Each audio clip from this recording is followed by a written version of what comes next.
Icyorezo kimaze iminsi cyugarije isi ni coronavirus. Ni icyorezo cyaje tariki 14 z'ukwa gatatu. Twabimenye ahagana mu nimugoroba duhabwa SMS. Twawe SMS za leta batubwira ko icyorezo kimaze gufata intera. Mbese tariki 13 ni ukuvuga ngo icyorezo cyari kimaze kugaragara mu gihugu. Hamaze kuboneka umurwayi umwe wa coronavirus. Abantu baragiye turahungabana. Ibintu byaradugereye. Ibintu byarahagaze. Ibikorwa byinshi byarahagaze kubera iyo ndwara. Coronavirus bundi yatangiriye bundi mu Bushinwa nko twayumvisha. Ariko twe tuyifata nka bya bintu by'imikino. Tukumva nyine ni ya ndwara izazi kagenda. Ariko ubu ngubu tuvugana ni ya ndwara irembeje isi. Nta rukingo ruraboneka. Ikibazo abantu bari kwibaza ni ikibazo kimwe cyonyine. Ese coronavirus izarangira cyangwa ntizarangira? Mfite umusore bita Ernest dukorana ikiganiro. Turaza kwinjira neza aze kubasobanurira ku cyorezo cyugarije isi ubu ngubu. Turaza kukivimuzi kuburyo tuza gusobanukirwa neza imva n'imvano yacyo. Komeza kudukurikirana muri iki kiganiro This is me.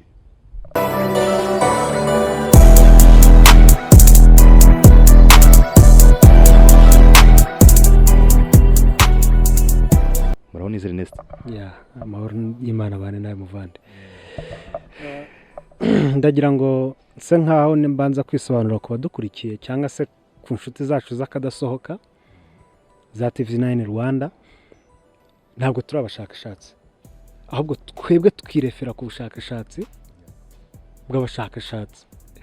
Icyatumye dufata uyu mwanya wo kugira ngo tugaruke kuri ibi bihe bitatworoheye cyangwa kuri iki kiza cyatwugarije ni ukugira ngo dukomeze kungurana ibitekerezo. Ese kubera iki cyorezo twagerageje ibishoboka byose kugira ngo tube twabasha kukikiza, ariko kikaba cyanze kurangira. Ariyo mpamvu twaje twibaza ngo mbese iyi COVID-19 zarangira ryari? Niyo mpamvu ngira ngo abadutega amatwi n'abadukurikirana umunsi ku munsi nabo nibaza kudukundira bazaduha ibitekerezo bashingiye ku byo twe twaganiye. Iki ni cya kiganiro cyanyu mukunda muri benshi cyitwa This is me. Bivuze ngo ni ngewe ngenda bivuga nkanjye, muvandimwe bivuge nkawe, ahubwo nawe dukeneye ko uzabivuga uko byumva. Ariyo mpamvu tugusaba ko uzagira igitekerezo cyawe uduha muri comment, kandi watubera imfura nk'uko watubereye na mbere, ugasharinga, ugakora subscribe niba ari ubwa mbere twumvishe, tugakomeza kurushaho kubakana no guhana ibitekerezo kugira ngo dukomeze kubaka societe yacu nk'uko twabyemeje. Ubusanzwe se bundi kino cyorezo cyugarije isi ukibona uti cyaje uti? Twese turabizi ibi ni ibintu hari abantu nigeze gukurikira, bishobora kuba ari abanyamakuru kuri radio imwe ntibuka neza, ariko baravuze ngo niba hari ikintu kibaye gisitari, niba hari ikintu usanga buri hantu hose, ni COVID-19. Bivuze ngo abantu tujya turwanira kuba abastari bikatuvuna bikatugeza kure, ariko hari igihe ikintu kiza gutya nk'inzaduka wa mugana babivuga kikaza kigahita kitubana abastari tu. Covid yaraje tubana umusitari bitewe n'ukuntu yaje gahangayikisha imitima y'abatuye isi. Abahanga mu buhanga nk'uko tujya tubyumva bakagerageza ibishoboka byose, ariko ntibagire icyo babasha gukora. Ariko nuko byagenze tu, niyo turimo. Ikintu twese tugomba kumenya cyangwa se tutakwirengagiza nk'uko tubizi ni ibihe nyine turimo. Igituma tujya dukunda kuvuga ngo COVID-19, hari abantu wenda benshi barabizi, ariko harimo n'abatatekereza impamvu yiswe COVID-19. Icyatumye yitwa COVID-19, kino cyorezo ntabwo ari gishyashya mu buzima bw'abantu cyangwa se mu mibereho ya muntu. Ni icyorezo cyagiye kiza mu bihe bitandukanye. Hari cyaje 2012, hari cyaje 2002 za Ebola, ariko iki cyorezo gisa nkaho iyi COVID yaje mu byiciro bitandukanye. Hari yaje 2002 basa nkaho bitaga ngo ni COVID sinibuka izina rya, ariko ni COVID 2002 byari byose basaga nk'aho bitirira igicurane cy'abayesipanyoli kishe abantu benshi cyane muri Espanyol icyo gihe miliyoni zirenga nka 40. Impamvu bagiye bayihwa itandukaniro ry'umwaka ni uko buri mwaka yazaga itandukanye. Bivuze ngo icyatumye hazaho 19 ni uko ari icyorezo cyadutse mu 2019. Wenda ku banyarwanda biragoranye kuba twakumva 2019 kandi twe twarakibonye 2020, ariko dushingiye ku nkomoko yacyo twese tuzi neza ko kiriya cyorezo yaba ababizi n'abatabizi cyadukiye mu gihugu cy'Ubushinwa. Nubwo dukurikiranye amakuru yagiye atangazwa, cyaraje gibanza kugirwa ibanga, ariko nyuma kiza gushyirwa ahagaragara, kiza kiri pandemique, nyuma kiza kuba epidemique, nyine cyaje kiri icyorezo basa nkaho bagihisha ko kidakwirakwira, bahisha ibimenyetso, ariko nyuma kiza kugaragazwa nk'ikimenyetso nani nk'icyorezo gikwirakwira, batanga ibimenyetso cyangwa se n'inzira gishobora kuba cyanduriramo, aribwo baje kuzanamo ibintu bijyanye n'imyanya y'ubuhumekero cyangwa se aho umuntu yakoze, ibyo umuntu yakoze ku bundi yabikoraho, gisa nkaho kibaye nyine icyorezo kiri open gikwirakwira. Ariko icyatumye kiba 19 cyadutse mu 2019, mu mpera z'umwaka wa 2019 nko mu kwa 12 nibwo amakuru yatangiye kujya hanze.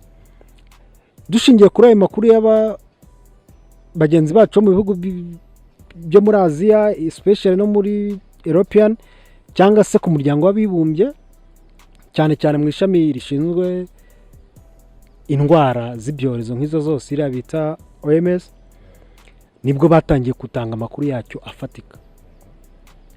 Icyo gihe abantu twabyumvaga, twari tumeze nk'aho turi mu bintu birangwa bidasobanutse, ariko tumaze kumenya neza ko noneho twagiye twumva ibihugu byinshi cyagiye kigeramo, ariko tumaze kumenya ko cyageze mu Rwanda nibwo twabigize seriye. Kuko ndabyibuka icyo gihe hari ku itariki 14 nk'uko babivuze z'ukwezi kwa gatatu, ariko byasaga nk'aho atari bwo kigeze mu Rwanda, kuko umuntu cyagaragayeho ntabwo yari bwo ageze mu Rwanda, ahubwo yari amaze igihe mu Rwanda. Ari nayo mpamvu ntekereza ko aricyo cyatumye bahita bashyiraho lockdown iri jansi. Nkavuga nese kubera iki ibintu nk'ibyo byakomeje kubaho? Habayeho lockdown, bagerageza gukora ibishoboka byose, ariko icyorezo gikomeza kugira gukura no gukwirakwira. Nibyo twari tumaze kumenya ko ari icyorezo gikwirakwira mu buryo bwihuse kandi bworoshye. Kubera iki niba izo ngamba zarafashwe icyorezo kitageze gute kitahagaze? Haba harimo uburangare bwacu nk'abanyarwanda, haba harimo uburangare nka leta y'u Rwanda, haba harimo uburangare nk'inzego zishinzwe ubuzima mu buryo bw'isi yose muri rusange? Niki cyatumye icyo cyorezo? Nicyo kibazo turimo turibaza. Turagira ngo buri muntu wese agerageze kongera gutekereza. Twese tuzi ingaruka iki cyorezo cyatugizeho, twese tuzi ingaruka iki cyorezo cyagize ku isi. Niyo mpamvu twongeye gufata kano kanya, turagira ngo umuntu wese twumva atubabarire, adufashe gutekereza kandi anadufashe kuduha inama n'ibitekerezo kugira ngo dukomeze kugira gushaka uburyo n'inzira twabasha kwikura muri ibi bihe by'iki cyorezo n'ibi bihe bitoroshye turimo, twibaza ni iki kirimo kiratuma iki cyorezo kigira kitarangira. Nk'uko warumbajije icyo kibazo, nanjye nicyo maze iminsi nibaza. Urabona tumaze ibihe muri lockdown tuzi ko yatangiye icyo gihe itariki 14 z'ukwa gatatu, iza kurangira nko mu kwa gatanu mu matariki ya nyuma yako. Nabwo ntiyarangiye, ntabwo twabyita ko yarangiye, ahubwo bagiye boroshya ingamba, bagenda boroshya ingamba, bagira ibyo bagabanya, bagira ibyo bahindura. Biza kurangira wenda bagize ibyo bagenda barekura, bakarekura kimwe ejo bakarekura ikindi. Niyo mpamvu nanze kuvuga ngo itariki nibwo lockdown yarangiye, kuko ntigeze irangira. Turagira ngo umunyarwanda wese urimo aratwumva atazumva ko twavuze ko lockdown yarangiye. Ntabwo igeze irangira, nubwo batakomeje gufunga ibintu nk'uko byari bifunze, ahubwo bagiye bagerageza koroshya ingamba. Ariyo mpamvu kugeza amagingo aya dufite tumwe mu tugari na tumwe mu duce tukiri muri lockdown, kandi tukaba dufite imwe mu marimite y'amasaha. Bivuze ngo ubundi umuntu aba afite uburenganzira bwo gukora amasaha yose ashaka bitewe n'uko imbaraga ze zingana, ariko ku bw'impamvu z'iki cyorezo nyine tukivugaho, hari amwe mu masaha tutemerewe kuba twakwidagadura, hari bimwe mu bikorwa tutemerewe kuba twakora. Bivuze iki? Bivuze ngo turacyari mu ngaruka za cya cyorezo. Niyo mpamvu turimo turakomeza kwibaza kandi tukabazana buri muntu wese utwumva, niye mpamvu ituma iki cyorezo kitari kurangira aho hantu. turagira ngo mu magambo make dufite tugerageze kungikanya ibitekerezo yaba twe turi hano muri iki kiganiro bita This is me cyangwa se undi muntu wese uzaba utwumva, mudufashe dufatanye tubashe kugerageza kugira gute gushakira hamwe igisubizo cyo kugira ngo twikure muri bihe bitatworoheye. Tubwiye ko turi muri lockdown sibyo? Ese lockdown ubundi wowe yagusigiye iki? Niho umbwiye n'ikintu niho iyi lockdown iri gusigira abantu baturage bacu b'u Rwanda. Lockdown cyari ikintu gisa nkaho gitangaje ko ntekereza ko nubwo bisa nkaho bitari umuco wadutse bushya mu isi, kuko hari ikindi gihe icyorezo nk'iki kigeze kuza nabwo bakirwanisha uyu muco. Sinibuka neza umugabo watanze icyo gitekerezo yari umufilozofu umwe, aza gutanga igitekerezo cy'uko aribwo buryo bumwe bagerageza kurwanya icyo cyorezo cyari cyadutse muri ibyo bihe nacyo gisa nka COVID. Azana igitekerezo nyine cyo kuba abantu bakwifungira aho bari, kubera ko twese tuzi neza ko iki cyorezo nubwo ari agakoko katagaragara, mu kutagaragara kwako ntikabasha no kugenda cyangwa se kuguruka nubwo gahererekanywa, ahubwo kagenda ryari, kagenda igihe nge nawe njye ukarwaye nahuye nawe utakarwaye nkakakwanduza nawe ukagenda ukakanduza undi, ariko mu gihe ngewe wakarwaye nabashe kuguma ahantu hamwe n'aka gakoko ntikazabasha kugira gute kugenda. Niyo shingiro y'icyo bita lockdown cyangwa niyo shingiro yo kuba bafungira abantu hamwe, kuba ari kugira ngo hatabaho ya movement ikomeza guhererekanya aka gakoko. Ingaruka za COVID ni nyinshi, dushingiye no ku iyo lockdown ingaruka zayo zo ni nyinshi, tutavuze ku bukungu bw'igihugu muri rusange, tutavuze wenda ku bukungu bw'umuntu ku giti cye, twavuga byonyine no kuba cyaragiye kikica ikintu bita imibanire rusange.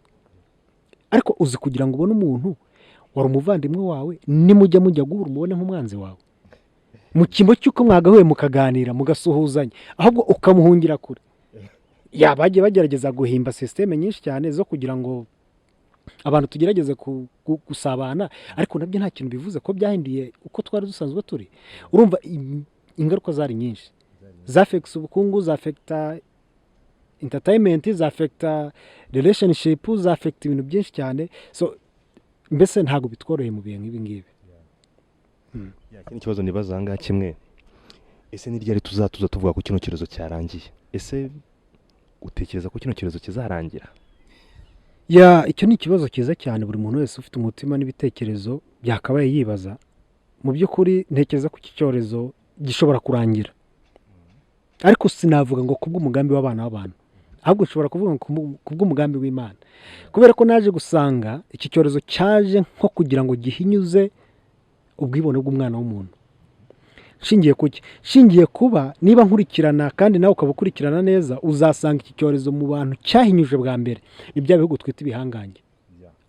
Ku migabane yose iki cyorezo cyagiye cyafekta bya bihugu by'ibihangange tuzi. Kurangira kw'iki cyorezo rero sinavuga ko bidashoboka, kubera ko dushingiye wenda ku bushakashatsi buri kugenda bukorwa ku rukingo n'imiti, birimo biragenda hari aho bigera. Bamwe baravuga ko bigeze byuze nko kuri 60% ku buryo mu mpera z'uyu mwaka no mu ntangiriro z'umwaka 2021 urukingo rushobora kuzaba rwamaze kuboneka, dushingiye ku bushakashatsi buri kugenda bukorwa n'ibigo bitandukanye. Ariko icyo mbona cyo iki cyorezo cyagaragaje ko umwana w'umuntu ari nta cyari cyo, waba uri umuhanga, waba uri iki cyose, umwana w'umuntu afite icyitwa imbaraga n'ubushobozi buri hejuru y'imitekerereze yiwe. Niyo mpamvu akantu nk'aka katagaragara, kataboneshwa amaso, kaje kakaduhindura,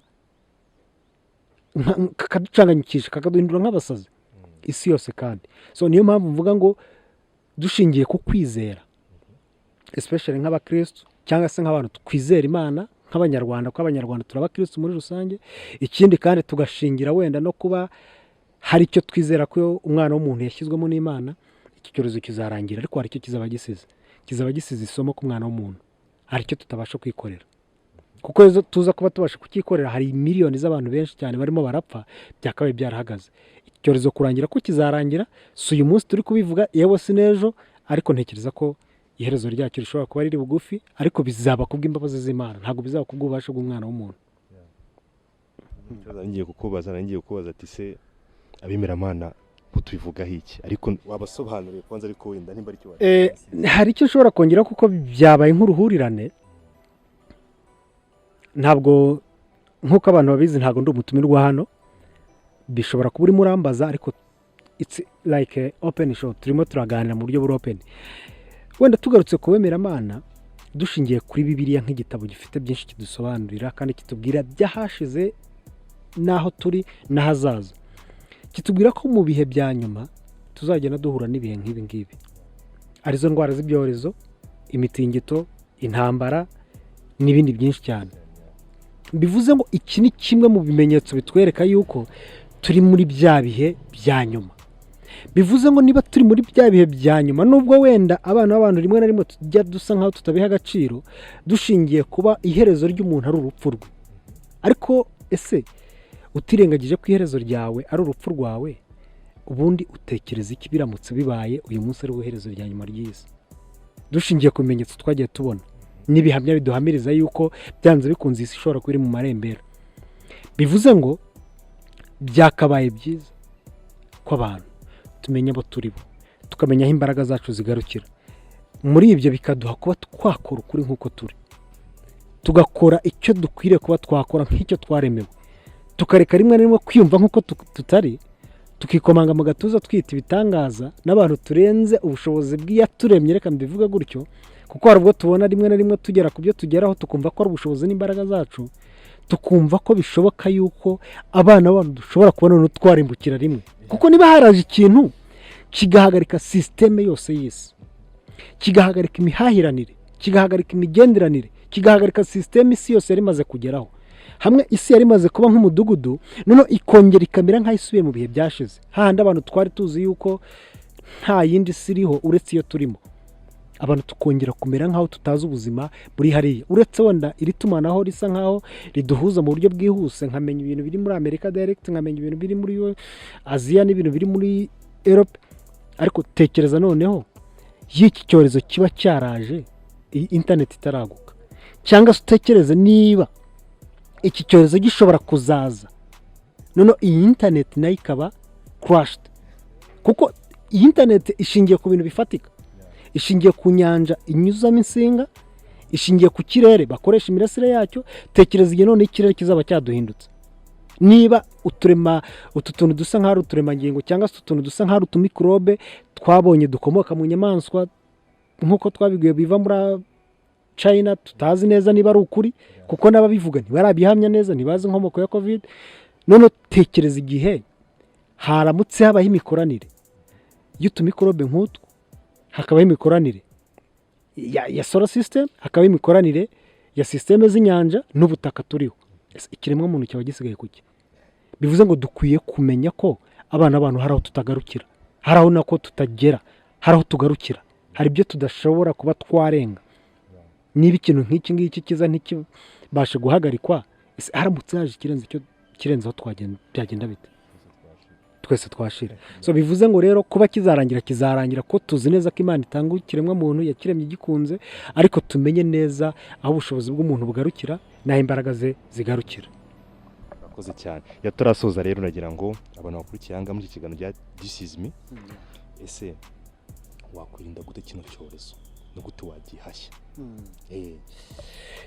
uvuze neza cyane hari igihe abantu twitiranya ibintu nk'ejo bundi nahoze nkurikirana umuntu warapostinze akantu ku mbuga nkoranyambaga zirihuta cyane no kutugezaho amakuru aravuga ngo ikintu gituma iyi COVID-19 itabasha guhashywa nk'uko bivuze ni imibanire y'abantu n'abandi ukumva ngo uyu ni umuvandimwe wanjye ukabona ko covid ishobora kubita murimo ukumva ngo uyu ni inshuti yanjye ni shere wanjye se cyangwa ni iki cyanjye ukumva ko covid ishobora kubita murimo ukumva ngo aba ni abaturanyi banjye ngomba kubisanzura ko covid ishobora kubita barimo icyo nicyo kintu kirimo kiratuma iki cyorezo gikomeza kugira gute kudutsinda bivuze ngo ndagira ngo abantu tubeseriye umuntu niyo yaba mama wawe cyangwa akaba umuvandimwe wawe mu gihe cyose mutamaranye igihe gishobora kuba wamwizera afite ahavuye n'impamvu ushobora kuba wamukeka gerageza wubahirize ingamba n'amabwiriza leta y'u Rwanda cyangwa se leta yacu kuko nimvuga leta y'u Rwanda ishobora kuba nshyizeho limite hari inshuti z'u Rwanda zishobora kuba zitwumva zumva ururimi rwacu nazo zikeneye kuba zakumva ubutumwa turi gutanga gerageza niba umuntu uzi neza ko aho avuye hashobora kuba hatizewe. Nk'urugero natanga, dufite utugari tumwe na tumwe turi muri lockdown iri toto mu gihugu cyacu. Niba uzi ko umuntu atuye muri ako kagari akaza kugana, mu by'ukuri nubwo waba umukumbuye ariko gerageza ushyiremo distance, wubahiriza amabwiriza. Batubwira kwambara udupfukamunwa, mu by'ukuri nubwo wenda njye nawe turi kuvugana tutakambaye ariko hari distance dushobora kuba twashyizemo. Ikindi, gerageza gukaraba nk'uko babitubwira, kandi aho ugenda hose n'ibyo ukora ugerageze kumaking attention yuko ushobora kuba wubahirije ingamba nk'uko ziri. None ubwo ibisigaye tuzabiharira iki? Ababishinzwe. Ariko nawe watanze iki? Umusanzu wawe wagerageje kugira gute ukavaringa uruhare rwawe. Ariko abantu hari uburyo tutabyumva, ukumva ko nyine cyane cyane tukunda kubyitira nk'abirabura, tukumva ngo covid yaje ari nk'indwara ije guhinyuza abazungu, ije kwica. Ariko turabizi neza nubwo mu Rwanda tutarabona umubare mwinshi wapfuye, ariko dufite benshi byagizeho ingaruka, n'ubukungu bw'igihugu cyacu bwagizweho ingaruka. Mu buhe buryo? Mu buryo bwo kugira ngo bite ku bagizweho ingaruka n'icyo cyorezo, abacyanduye, abari mu kato, byagiye bidushyira hasi. Tumaze kugira umubare w'abantu bagera nko muri 4 bamaze kwitaba Imana, ariko nabo ntibyari bikwiriye. Nubwo wenda tutareka guhagarika urupfu kuko buri muntu wese agenewe gupfa, nyuma y'ubu buzima hari urupfu tukajya mu bundi buzima niba buhari, ariko ntabwo dukwiriye kuba twagira gute twakwihamagarira urupfu. Niyo mpamvu ngira ngo buri muntu wese agira uruhare mu kwirinda covid mu buryo bumwe cyangwa ubundi, dushingiye ku ngamba zashyizweho na Minisiteri y'Ubuzima ndetse n'igihugu cyacu. Nta bundi buryo bushobora guhagarika kino cyorezo kireka igihe cyose abanyarwanda twakoreye hamwe kandi tukumva ibintu kimwe. Nubwo buryo nta bundi, nta kindi gitekerezo numva natanga kirenze kuri ibyo. Ntabwo najya hejuru y'ingamba za leta, ahubwo icyo nkeneye nuko abantu tugerageza gukomeza kubahiriza ingamba zashyizweho na leta. Ernest arakoze cyane. Reka dusubikire aha ngaha, noneho dutegereze bya bitekerezo. Abadukurikiye baraza kujya muri comment, sibyo? Ntekereza ko twaganiriye kandi twinjiye neza mu kiganiro, sibyo? Twaganiriye kuri coronavirus COVID-19, sibyo? Twabagira inama uburyo ushobora kuyirinda, twabwiye ko yatangiye wenda abatari banabizi, sibyo? So nukuvuga ngo rero kino kiganiro cyakozwe neza, sibyo? Hari akandi kantu ushaka kongeraho.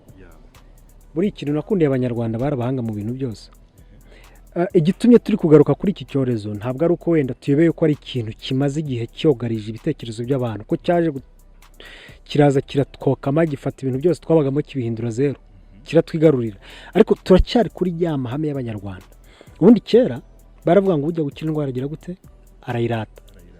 Kandi mu gihe cyose wayirase, si uko wenda uba wirata imihigo n'ubuhangange n'imbaraga z'ibyo wirata, ahubwo ubugira ngo usangize ibyo wiyumva no kubona ibintu abakumva. Rimwe na rimwe abakumva bashobora kuza kugira icyo bagufasha no kugira icyo bagukunganira. Niyo mpamvu turimo turakomeza kugira ngo turate iyi ndwara, atari ukuyirata ubutwari n'ubuhangange bwayo, ari ukugira ngo ahubwo twebwe tugire gute, tugerageze gukomeza kugenda twunganirana kandi dusangizanya ibitekerezo, tubasha kugira uburyo twakwikura mu bintu nk'ibi ngibi bitatworoheye. Si twe gusa, ni amahanga yose, ariko dufite ingero nyinshi z'abantu bagiye bagerageza kuvakaminga kino cyorezo. Niba ntibeshye, ubwo mperuka gukurikirana amakuru, hari igihugu kimwe cyagerageje gushaka gutsinda kino cyorezo. Ndibuka Vietnam bigeze kuvuga ko yamaze igihe kirenga ibyumweru 2 nta cyorezo cyangwa se nta murwayi mushya uragaragara. Ariko twebwe dushingiye ku bipimo tugenda tubona buri munsi, bigenda bizamuka. Niyo bimanutse uyu munsi, ejo bikazamuka. Turifuza yuko dufataniriza hamwe, buri muntu wese dusenyera ku mugozi umwe, buri muntu wese akabyumva nk'icyorezo kimwugarije, buri muntu wese akabyumva nk'ikibazo kimureba, tukagerageza kurimita ubwandu bushya, tukagerageza kurimita gukwirakwira kw'iki cyorezo, kugira ngo abanyarwanda twongere kuba twabaho twidagadura, twishimye, twisanzuye mu buzima bwacu bwa buri munsi. Arakoze cyane. Ikintu nkwibutsa gukora ni subscribe, ukore share, usangize bagenzi bawe kino kiganiro. Harimo inyigisho nyinshi cyane. Ernest abatuganirije ni umusore w'umuhanga kandi uzi kuganira, sibyo? Rero ujye ukora subscribe kugira ngo ubashe kubana natwe mu bindi biganiro bigiye kuzajya biza. Tuzatuganira kuri topic zigiye zitandukanye. Uyu munsi twaganiriye kuri topic ivuga ese coronavirus izarangira. Nicyo abantu bibazaga. Ariko ntekereza ko ibyo tuganire bihagije, ahubwo igisigaye ni comment yawe hasi. Sam, murakoze cyane rero, mwari kumwe na Santiago El Julie na Ernesto, umusore wanyu. Murakoze cyane. Ciao.